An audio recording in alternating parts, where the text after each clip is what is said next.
Combien pour la citadelle d'Ajaccio? Le prix de cession de ce bâtiment propriété de l'armée sera le résultat d'une soustraction. La valeur vénale de l'édifice est en cours d'expertise. À ce prix, il faudra ôter le coût des travaux.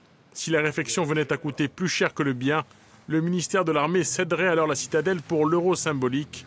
Pour la municipalité, ce serait une aubaine, mais le premier adjoint se refuse à faire des pronostics. C'est au service de l'État de procéder à l'évaluation.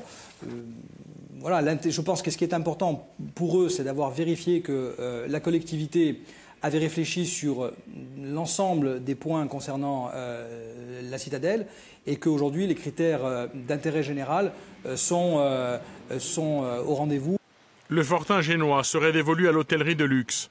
2 privés sont en pourparlers avec la mairie. Hilton ou Accor projettent d'y construire 80 chambres. La municipalité a demandé aux pétitionnaires de revoir leurs plans. Sur la partie qui restera publique, plusieurs scénarios ont été élaborés. Il y a un volet paysager et un aspect relatif à l'aménagement général. Le but est de rendre à Ajaccio sa cohérence originelle. Le projet d'aménagement, il doit être pensé dans un aménagement urbain plus global.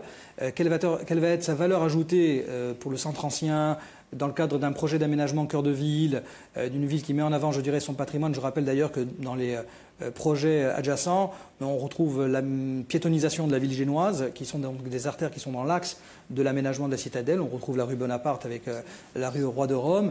Le 3 octobre dernier, la secrétaire d'État Geneviève Darrieussecq a visité la citadelle. Le maire d'Ajaccio s'est alors entretenu avec des représentants du ministère des Armées.